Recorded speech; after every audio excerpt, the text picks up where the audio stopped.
मैं भारत की बेटी अपनी भारतीय सेना की तरफ से आज ये ऐलान करती हूँ कि उस घर में घुसकर मारेंगे जिस घर से अब जल निकलेगा, वो कोख नहीं पलने देंगे जिस कोख से अब जल निकलेगा।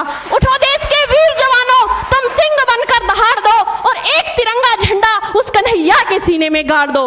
महोदय, हृदय तो उस दिन फट गया जब बूढ़ी माँ अपने बेटे के चिथड़ों को देखकर बोली कि साहब, आप तो भर्ती में 1 इंच भी कम नहीं लेते, मैं आधा शरीर कैसे ले लूं।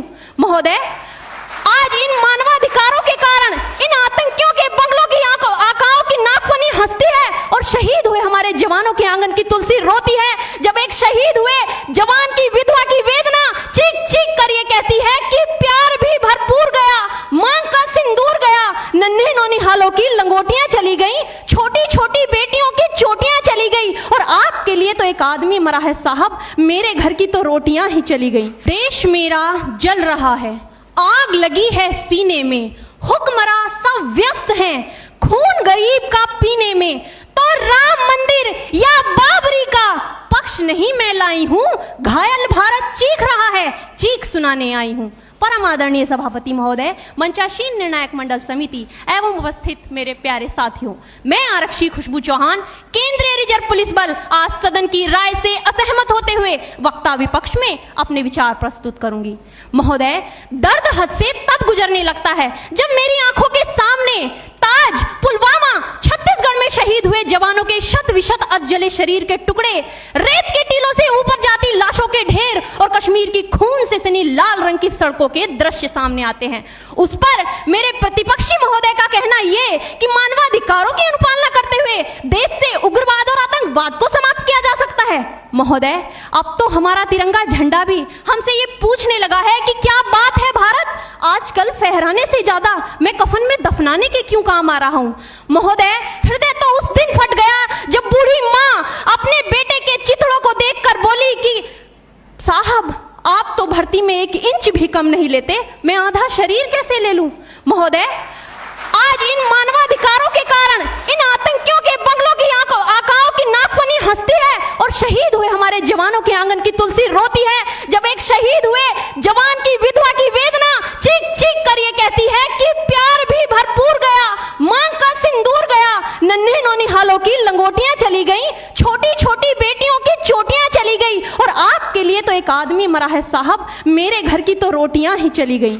महोदय, किसी भी युद्ध को जीतने के लिए पहल करना सबसे ज्यादा आवश्यक है, क्योंकि इतिहास गवाह है कि पहल करके बड़े बड़े युद्धों के परिणाम बदल दिए गए हैं। परंतु आज मानवाधिकारों के कारण हमारे देश के जवान इस कदर बंधे हुए हैं कि अपनी ड्यूटी पर खड़े होकर भी वो आज पहल करने से डरते हैं, क्योंकि महोदय भविष्य में उन्हें कटघरे में खड़े होने का डर सता रहा होता है।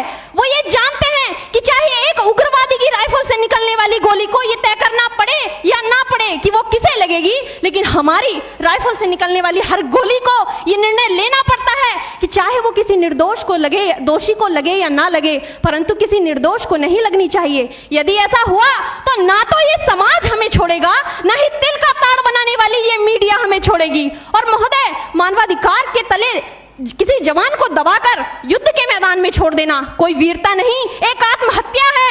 क्योंकि महोदय, फूल को श्रृंगार दो ये मुमकिन नहीं और एक वीर को झनकार दो ये मुमकिन नहीं। जो हाथ बांध दे सेना के, ऐसे मानवाधिकार का पालन संभव नहीं।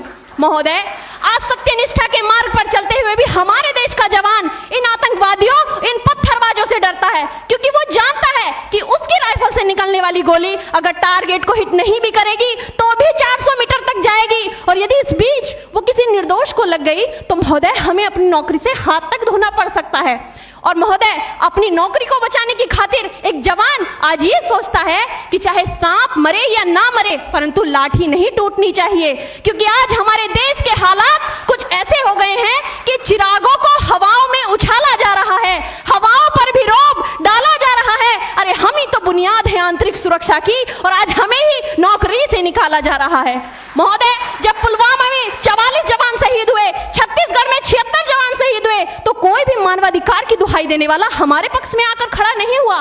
परंतु जब जेएनयू विश्वविद्यालय में एक देशद्रोही के द्वारा भारत तेरे टुकड़े होंगे, अफजल हम शर्मिंदा हैं जैसे देशद्रोही नारे लगते हैं, तो सारे मानवाधिकार के ज्ञाता आकर उसके पक्ष पक्ष में खड़े हो जाते हैं। तभी तो क्या कहा था उस देशद्रोही ने कि तुम एक अफजल को मारोगे हर घर से अफजल निकलेगा।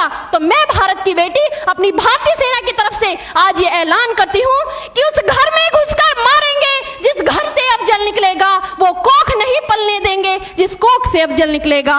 उठो देश के वीर जवानों, तुम सिंह बनकर दहाड़ दो और एक तिरंगा झंडा उस कन्हैया के सीने में गाड़ दो।